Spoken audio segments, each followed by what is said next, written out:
Hello guys, मैं Hariom hair two classes आपका हार्दिक स्वागत करता हूं। यदि आप टीजीटी, पीजीटी, जीआईसी की तैयारी कर रहे हैं तो ये वीडियो आपके लिए वरदान साबित होगा, क्योंकि ऐसे महत्वपूर्ण क्वेश्चन हैं जो आपके एग्ज़ाम में अवश्य आएंगे और आने की संभावना 100% है।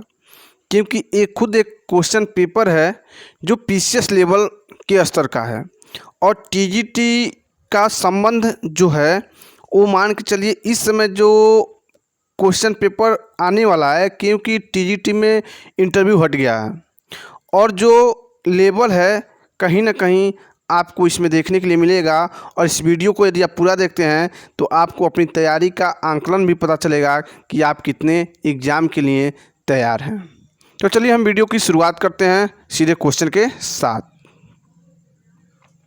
मांडा का पुरातात्विक स्थल जो भारत की सीमा के अंतर्गत हड़प्पा संस्कृति के सबसे उत्तरी छोर को चिन्हित करता है, किस नदी पर स्थित है?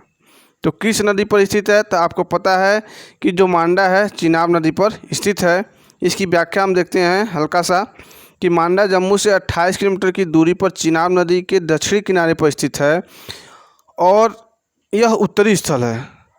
1982 ईस्वी में जेपी जोशी तथा मधुबाला ने इसका उत्खनन कराया। यहाँ से 3 सांस्कृतिक स्तर यानी प्राक संध्या, विकसित संध्या एवं उत्तरकालीन संध्या प्रकाश में आए। नेक्स्ट चलते हैं। किस स्थल से युगल स्त्री पुरुषों के सावधान का साक्ष्य प्राप्त हुआ है? तो लोथल से युगल स्त्री पुरुष के सावधान प्राप्त हुए हैं। चलिए नेक्स्ट चलते हैं। किस स्थल पर हड़प्पा संस्कृति के लोगों को घोड़े का ज्ञान प्राप्त हुआ है? तो घोड़े का ज्ञान आप जानते हैं सुरकोटा से प्राप्त हुआ है। चलिए नेक्स्ट चलते हैं। नैतिक व्यवस्था रीति के निरीक्षक के रूप में किस वैदिक देवता का वर्णन हुआ है? तो आपको पता ही होगा, वरुण। ऋग्वेद में वरुण को ऋतस्य गोपा कहा गया है और यह नैतिक व्यवस्था के संरक्षक तथा पापियों को दंड देते थे, अर्थात इन्हें विश्व का अधिपति और नैतिक नियमों का संरक्षक भी कहा गया है। यज्ञ संपादन का निरीक्षण किसका कर्तव्य था? तो यज्ञ संपादन का निरीक्षण कार्य जो था आपका ब्रह्मा सही है। सामवेद से संबंधित उद्गाता है, ऋग्वेद से संबंधित होत्र है, कहीं कहीं आपको ऐसे देखने के लिए मिलेगा होत्री, और यजुर्वेद से संबंधित अधर्यु है। तो इसे आप ध्यान में रखिएगा, ठीक है। इसका व्याख्या थोड़ा बहुत हम आपको बता देते हैं। होता या होत्र वर्ग के पुरोहित या कुंड में अग्नि का आह्वान कर वेद मंत्रों द्वारा देवताओं का आह्वान करते थे। और उद्गाता क्या था? उद्गाता वर्ग पुरोहित यज्ञ में साम का गायन करते थे और ये साम मंत्रों का संकलन सामवेद में किया गया। अधर्यु याज्ञिक कर्मकांड की विधियों को समुचित रूप से अनुष्ठान करना अधर्यु वर्ग के पुरोहित का कार्य था। ब्रह्मा यज्ञ की सभी विधियां सही रूप से की जा रही हैं और मंत्रों का उच्चारण शुद्ध रूप से किया जा रहा है, यह देखना ब्रह्मा का कार्य था। चलिए व्याख्या हम कम देखेंगे, पहले क्वेश्चन को देखिए। छांदोग्य उपनिषद का संबंध किस वेद शाखा से है? तो छांदोग्य उपनिषद का संबंध आप जानते हैं कि सामवेद से संबंधित था। तो आप इस क्वेश्चन को देखते रहिए। यदि आपको अच्छा लगा हो तो वीडियो को लाइक और शेयर भी कर दीजिए। चलिए नेक्स्ट चलते हैं। तृतीय बौद्ध संगीत का अध्यक्षता किसने की थी? तो तृतीय बौद्ध संगीत की अध्यक्षता मोगलीपुत्र तीस ने की थी। और इसकी जो चतुर्थ बौद्ध संगीत थी उसकी अध्यक्षता किसने की? तो वसुमित्र ने की थी। चतुर्थ वसुमित्र ने की थी, तो इसे आप ध्यान में रखिएगा। नेक्स्ट क्वेश्चन चलते हैं। निम्नलिखित में से किसमें बौद्ध संघ के जीवन के नियमों का संग्रह है? किसमें है? तो आप जानते हैं विनय पिटक का नाम सुने होंगे, तो इसका आंसर विनय पिटक होगा। इसकी व्याख्या हम देखते हैं। विनय पिटक में संघ के संबंधी नियम तथा दैनिक जीवन संबंधी आचार विचारों, विधि निषेधों के आदि का संग्रह है। सूत पिटक में बौद्ध धर्म से सिद्धांतों तथा उपदेशों को बताया गया है और अभिधम पिटक में दार्शनिक सिद्धांतों का संग्रह है। नेक्स्ट चलते हैं। भावी बुद्ध संबंधी धार्मिक विश्वास के केंद्र बिंदु थे? तो मैत्रेय का आप लोग नाम सुने होंगे, मैत्रेय। मैं केवल क्वेश्चन पढ़ रहा हूँ और आंसर बता रहा हूँ। चारों विकल्पों को इसलिए नहीं पढ़ा हूँ, इस समय आपके पास कम है, इसलिए तैयारी आप जल्द से जल्द करिए। नेक्स्ट चलते हैं। इसकी व्याख्या देख लेते हैं। महायान के विश्व में अनेक बोधिसत्वों का अस्तित्व है, जिनमें भौतिक दृष्टि से औलो कितेश्वर प्रधान है। इसका विशेष गुण दया है। सूजन मैत्रेय जो भाई बोधिसत्व हैं, बोधिसत्व के रूप में पूजित हैं। इतना आप लोग ध्यान में रखिएगा। बुद्ध पुनर्जन्म के सिद्धांत में विश्वास नहीं करते थे। बुद्ध ने नित्य आत्मा में अस्तित्व संबंधी विचार को अस्वीकार कर दिया। इसका ऑप्शन सही है डी। क्या है? ये गलत है और आर सही है। बुद्ध पुनर्जन्म एवं कर्म में विश्वास रखते थे, तो इसे आप लोग ध्यान में रखिएगा। यहाँ पर लिखिए नहीं करते थे, तो क्या ये गलत है, ठीक है ना, क्योंकि वो करते थे। इतना आप लोग ध्यान में रखिएगा। सर्प फल निम्नलिखित में से किसका लांछन है? तो सर्प फल पार्श्वनाथ से संबंधित है। तो आप कैसे याद करेंगे? तो देखिए सर्प पे ऐसे बना हुआ है और पार्श्वनाथ पे भी ऐसे बना हुआ है, तो इस प्रकार आप कोलेट कर सकते हैं। तो सर्प फल पार्श्वनाथ से संबंधित था। महावीर से संबंधित सिंह था। क्या था? महावीर से संबंधित सिंह था। और शांतिनाथ से संबंधित हिरण था। और ऋषभनाथ से संबंधित साढ़ था। तो इसे आप लोग ध्यान में जरूर रखिएगा। नेक्स्ट क्वेश्चन चलते हैं। यहाँ देखिए व्याख्या किया गया है कि कंकाली टीला मथुरा में जैन स्तूपों के साथ साथ जैन मूर्तियाँ भी मिली हैं। यानी कंकाली टीला से जैन मूर्तियाँ मिली हैं और ये मूर्तियाँ जैन तीर्थंकरों की हैं। और आदिनाथ, वही व्याख्या यहाँ पर दिखा रहा है कि आदिनाथ यह वृषभनाथ के नाम से प्रसिद्ध है और इनके खड़े होने के आसन पर साढ़ का चिन्ह बना है। इनके साथ दोनों कंधों पर लटकते हुए बालों के गुच्छे और वत्स भी श्री वत्स का चिन्ह है। शांतिनाथ मृग यानी हिरण से संबंधित है। पार्श्वनाथ सर्प से संबंधित है। और महावीर जो सिंह से संबंधित हैं। जैन धर्म में कर्म परमाणुओं को पूर्ण विनाश को सूचित यानी सूच करने वाली अवस्था को क्या कहते हैं? तो पूर्ण विनाश करने वाली अवस्था को निर्जरा कहा जाता है। इसकी व्याख्या हम देख लेते हैं। जैन बौद्ध धर्म तथा वेदांत के ही समान अज्ञान को ही बंधन का कारण मानता है। इसके कारण कर्म जीव की ओर आकर्षित होने लगता है और इसे आश्रव कहते हैं। जब कर्म का जीव की ओर आकर्षण बढ़ जाता है तो उसे आश्रव कहते हैं। और कर्म का जीव के साथ संयुक्त बंधन हो जाता है तो उसे बंधन कहते हैं। और जब कर्म जो होता है सम्यक दर्शन, सम्यक ज्ञान और सम्यक चरित्र का अनुसरण करने के लिए कर्मों का जीव की ओर बहाव रुक जाता है तो उसे संवर कहते हैं। इसके बाद पहले से जीव में व्याप्त कर्म समाप्त होने लगता है तो उसे निर्जरा कहते हैं। और जब जीव से कर्म का अवशेष बिल्कुल समाप्त हो जाता है तो मोक्ष की प्राप्त होती है। तो देखिए कितने इंपॉर्टेंट क्वेश्चन हैं जो आपके एग्जाम में देखने के लिए मिलने वाले हैं। निम्नलिखित में से शून्यवाद के व्याख्याकार कौन थे? तो शून्यवाद के व्याख्याकार कौन थे? नागार्जुन जी थे। शून्यवाद व्याख्याकार नागार्जुन थे। इनकी प्रसिद्ध रचना माध्यमिक कारिका है। इसे सापेक्षवाद भी कहा जाता है, जिसके अनुसार प्रत्येक वस्तु किसी न किसी कारण से उत्पन्न हुई और वह किस पर निर्भर थी? यानी प्रत्येक वस्तु ही किसी न किसी कारण से उत्पन्न हुई और उस पर वह निर्भर थी। नागार्जुन ने प्रतीत समुत्पाद को ही शून्यता कहा है। इसे आप ध्यान दीजिएगा। वीरशैव धर्म के व्याख्याता कौन थे? तो वीरशैव धर्म के व्याख्याता थे वासव। कौन थे? वासव या बसव देगा। लकुलिस किस मत के प्रवर्तक माने जाते हैं? तो पाशुपत संप्रदाय के ये प्रवर्तक माने जाते हैं। तो पाशुपत संप्रदाय शैवों का सबसे प्राचीन संप्रदाय था। तो ये भी ध्यान में रखिएगा कि शैवों का सबसे प्राचीन संप्रदाय पाशुपत संप्रदाय था। नेक्स्ट, हिंद एवं राजा अंतलिखित के राजदूत होलियोडोरस द्वारा स्थापित गरुड़ स्तंभ कहाँ स्थित है? तो कहाँ स्थित है? तो आप सभी जानते होंगे इस क्वेश्चन का आंसर विदिशा में। शुंगवंश के 9वें शासक भागवत अथवा भागभद्र के शासन में 14वें वर्ष तक्षशिला के एवं नरेश एंतियालकिड्स का राजदूत होलियोडोरस उसके विदिशा स्थित दरबार में उपस्थित हुआ और उसने भागवत धर्म ग्रहण कर लिया तथा विदिशा बेस नगर गरुड़ स्तंभ की स्थापना कर भागवत विष्णु की पूजा की। कला में विष्णु के किस निम्नलिखित अवतार को समुद्र से पृथ्वी का उद्धार करते हुए अंकित किया गया है? तो वराह का। इस क्वेश्चन को एक बार और देखिए, कह रहा है कला में विष्णु के किस निम्नलिखित अवतार को समुद्र से पृथ्वी का उद्धार करते हुए अंकित किया गया है? तो वराह का किया गया है। इसका व्याख्या आप लोग देखिए। वराह अवतार की सबसे महत्वपूर्ण उदयगिरी गुहा की दीवार पर विशालकाय रूप में उभारी गई है, जिसमें पृथ्वी की रक्षा करते हुए वराह रूपी भगवान को चित्रित किया गया, जिसके दांत से अति लघुकाय नारी मूर्ति पृथ्वी लटकी हुई है। तो समुद्र से जो पृथ्वी का उद्धार करते हुए अंकित किया गया है वराह का किया गया है। चलिए नेक्स्ट चलते हैं। निम्नलिखित में से कौन एक महिला अलवार संत है? तो अलवार संत 12 थे। कितने थे? अलवार संत जो थे 12 थे और नैनार संत जो थे 63 थे। तो अंडाल जो थी महिला क्या थी? अंडाल जो थी ये महिला अलवार संत थी। तो इसे आप लोग ध्यान रखिएगा। देखिए व्याख्या भी यहाँ किया गया है। तमिल प्रदेश में वैष्णव धर्म का प्रचार प्रसार अलवार संतों द्वारा किया गया और अलवार का शब्द होता है ज्ञानी व्यक्ति। अलवार संतों की संख्या 12 बताई गई है। अलवारों में एक मात्र महिला साध्वी अंडाल का नाम मिलता है। ठीक है, तो इसे आप लोग ध्यान रखिएगा। अभिमुक्त क्षेत्र अभिधान किसके लिए किया गया है? तो वाराणसी के लिए। किसके लिए किया गया है? वाराणसी के लिए। अभिमुक्त क्षेत्र का अभिधान किसके लिए किया गया है? तो वाराणसी के लिए किया गया है। निम्नलिखित में से कौन सा प्राचीन जनपद राजस्थान में स्थित है? तो आप जानते होंगे मत्स्य।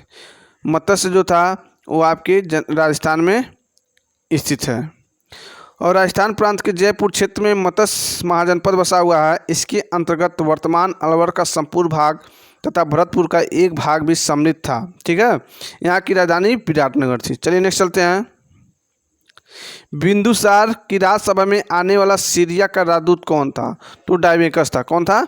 डायमेकस। तो ध्यान में रखिएगा आप लोग, बिंदुसार की राज्यसभा में आने वाला सीरिया का राजदूत कौन था? डायमेकस था। स्ट्रैबो के अनुसार सीरिया के शासक एंटियोकस प्रथम ने यानी एंटियोकस प्रथम का राजदूत डायमेकस बिंदुसार के दरबार में आया था और बिंदुसार ने सीरिया के शासक से मीठी शराब, अंजीर और एक दार्शनिक की मांग की थी। सीरिया के शासक ने दो मांगे तो पूरा की, लेकिन दार्शनिक भेजने में असमर्थ था। ठीक है, नेक्स्ट चलते हैं। अशोक के स्तंभलेख यानी स्तंभ अभिलेख लिखे हैं। तो अशोक के स्तंभलेख ब्राह्मी में मिले हैं कि ब्राह्मी और खरोष्टी में मिले हैं? तो किस में मिले हैं? ब्राह्मी में भी मिले हैं। ठीक है, खरोष्टी में भी मिले हैं, अरमाइक में भी मिले हैं और ग्रीक में भी मिले हैं। तो ब्राह्मी, खरोष्टी और ग्रीक, अरमाइक चारों में मिले हैं। तो इसे आप लोग ध्यान दीजिएगा। निम्नलिखित में से कौन कलिंग में मौर्य प्रशासन का एक अधिष्ठान था? तो कलिंग में मौर्य प्रशासन का एक अधिष्ठान था तोसली। तो आप देखिए, प्रशासन की सुविधा के लिए अशोक ने विशाल साम्राज्य को अनेक प्रांतों में विभाजित किया था। उसके अभिलेखों में 5 प्रांतों का उल्लेख है।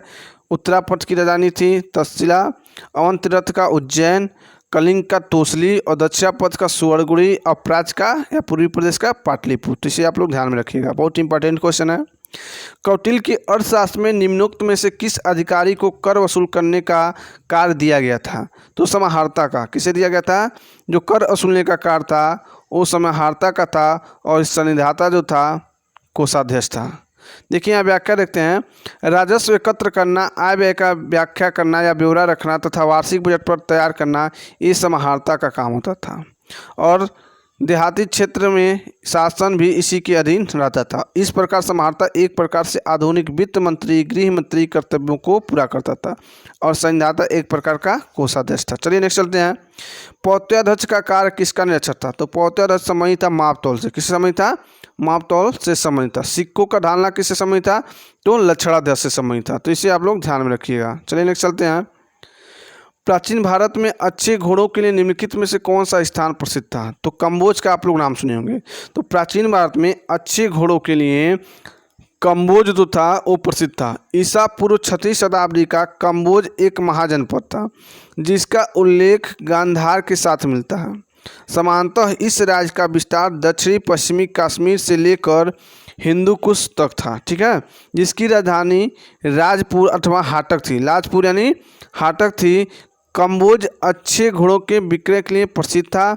रामायण के यहाँ यानी रामायण में यहाँ के श्रेष्ठ घोड़े का वर्णन मिलता है। कौटिल्य ने क्या करा है?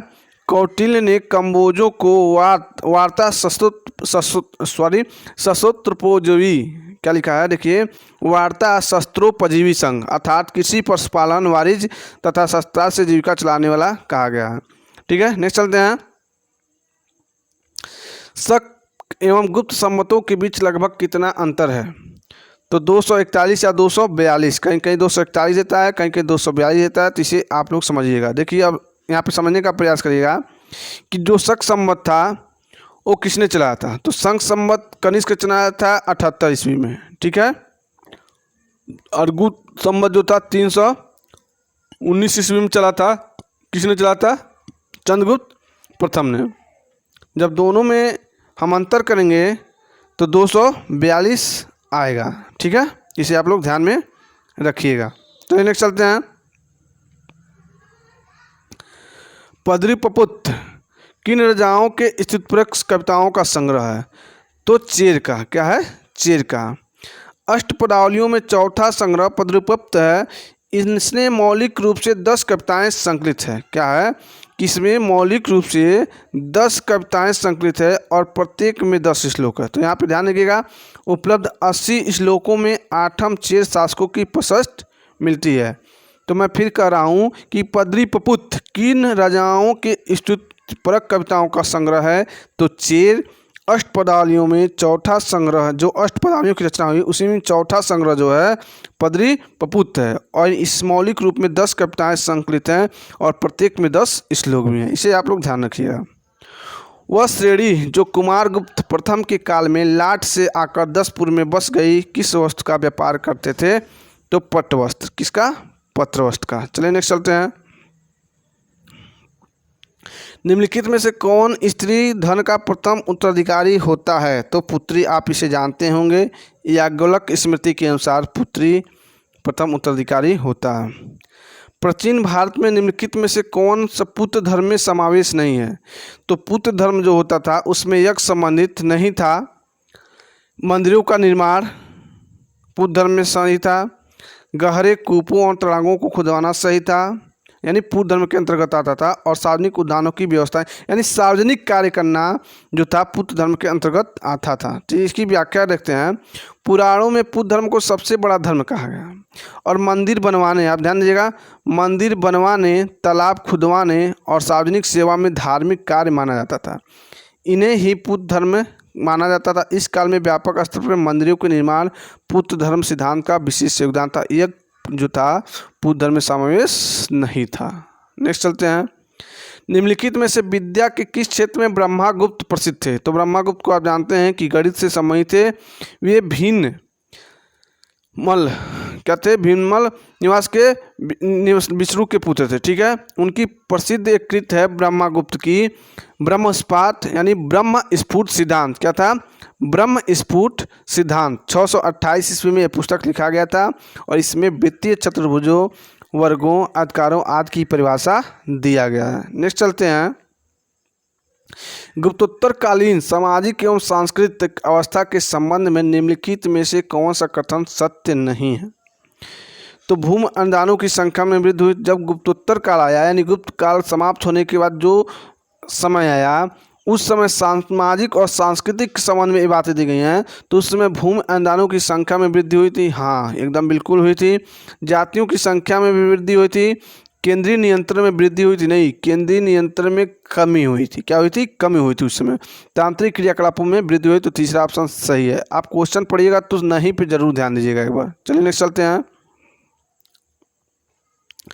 निम्नलिखित में से कौन निष्पुत्र स्थिति में पति के मरने पर विधवा को उसका उत्तराधिकारी स्वीकार करता है और राजा को उसकी संपत्ति प्राप्त करने की अनुमति नहीं देता है? तो एक याज्ञवल्क्य स्मृति है, इसमें ही जो निष्पुत्र स्थिति में पति के मरने पर विधवा को उसका उत्तराधिकारी माना जाता है और स्वीकार भी करता है। चलिए नेक्स्ट चलते हैं।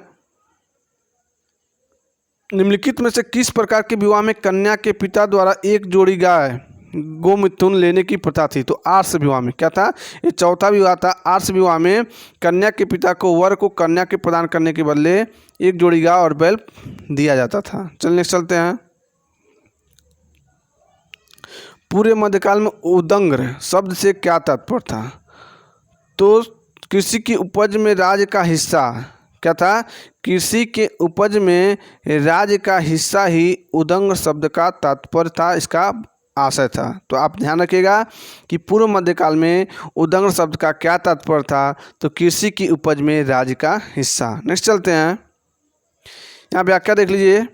पूर्व मध्यकाल के लेखों में भाग, भोगबली, धान्य, हिरण्य, उपरकर, उदंग्र उदक भाग आदि करों का उल्लेख मिलता है। उदंग जो था भूमि पर स्थायी रूप से रहने वाला किसानों से लिया जाने वाला था। उदंग राज को दिया जाने वाला भूमि कर था। पूर्व मध्यकाल में दंडपाशिक किस तरह का अधिकारी होता था? तो दंडपाशिक जो होता था पुलिस अधिकारी होता था। चलिए नेक्स्ट चलते हैं। पृथ्वीराज विजय के लेखक कौन है? तो आप सब जानते होंगे पृथ्वीराज विजय के लेखक कौन है? जयानक भट्ट हैं। एक पृथ्वीराज रासो को आप सुने होंगे, तो आप देखते ही ऐसा ना हो कि चंद्रबरदाई को मार दें। तो ध्यान में दीजिएगा, यहाँ क्वेश्चन ध्यान में रखिएगा अपने कि पृथ्वीराज, ठीक है ना, विजय पूछा है, ध्यान रखिएगा। पृथ्वीराज रासो नहीं पूछा है। पृथ्वीराज यदि रासो पूछता है तो चंद्रबरदाई, और पृथ्वीराज विजय पूछता है तो जयानक भट्ट होगा। व्याख्या देखते हैं। पृथ्वीराज विजय के रचयिता जयानक भट्ट थे और पृथ्वीराज रासो के रचयिता चंद्रबरदाई थे। निम्नलिखित में से कौन धर्मशास्त्रकार गढ़वाल राजा गोविंद चंद्र का मंत्री था? तो गोविंद चंद्र का मंत्री था लक्ष्मीधर। तो ध्यान में रखिएगा कि देखिए ये सब ऐसे क्वेश्चन है ना, यही सब क्वेश्चन आपको एग्जाम में फंसाते हैं। नॉर्मल क्वेश्चन जो आता है उसे तो सब कोई कर ले जाता है, लेकिन जो 10 क्वेश्चन 15 क्वेश्चन आता है उसी को करने से आपको नौकरी मिलेगी। तो ये सब क्वेश्चन सीरीज देखिए, आपको लग रहा होगा कि हाँ वास्तव में क्वेश्चन कितने अच्छे लेवल के हैं। जो पढ़ा होगा वही कर पाएगा, नहीं तो अंधेरे में तीर कोई नहीं लगा सकता। निम्नलिखित में से कौन धर्मशास्त्रकार गढ़वाल राजा गोविंद चंद्र का मंत्री था? तो लक्ष्मीधर था। क्या था? लक्ष्मीधर। चलिए चलते हैं। सम्रांगण सूत्रधार किसकी कृत है? तो सम्रांगण सूत्रधार जो है भोज की कृत है। चलिए चलते हैं। इनकी कुछ और किताबें हैं, देख लेते हैं हम लोग। भारतीय इतिहास में परमार वंशी शासक जो भोज थे परमार वंश के थे, और उनकी विद्वता तथा विद्या एवं कला के उदर संरक्षक के रूप में अधिक थे। ठीक है। और आईने अकबरी में, आईने अकबरी किसकी रचना है? तो अबुल फजल की रचना है। उसके अनुसार उनकी राजसभा में 500 से अधिक विद्वान निवास करते थे। तो अब सोचिए कि आईने अकबरी इनका उल्लेख कर रहा है कि इनके राजसभा में 500 से अधिक विद्वान निवास करते थे। भोज स्वयं एक विद्वान थे। ठीक है।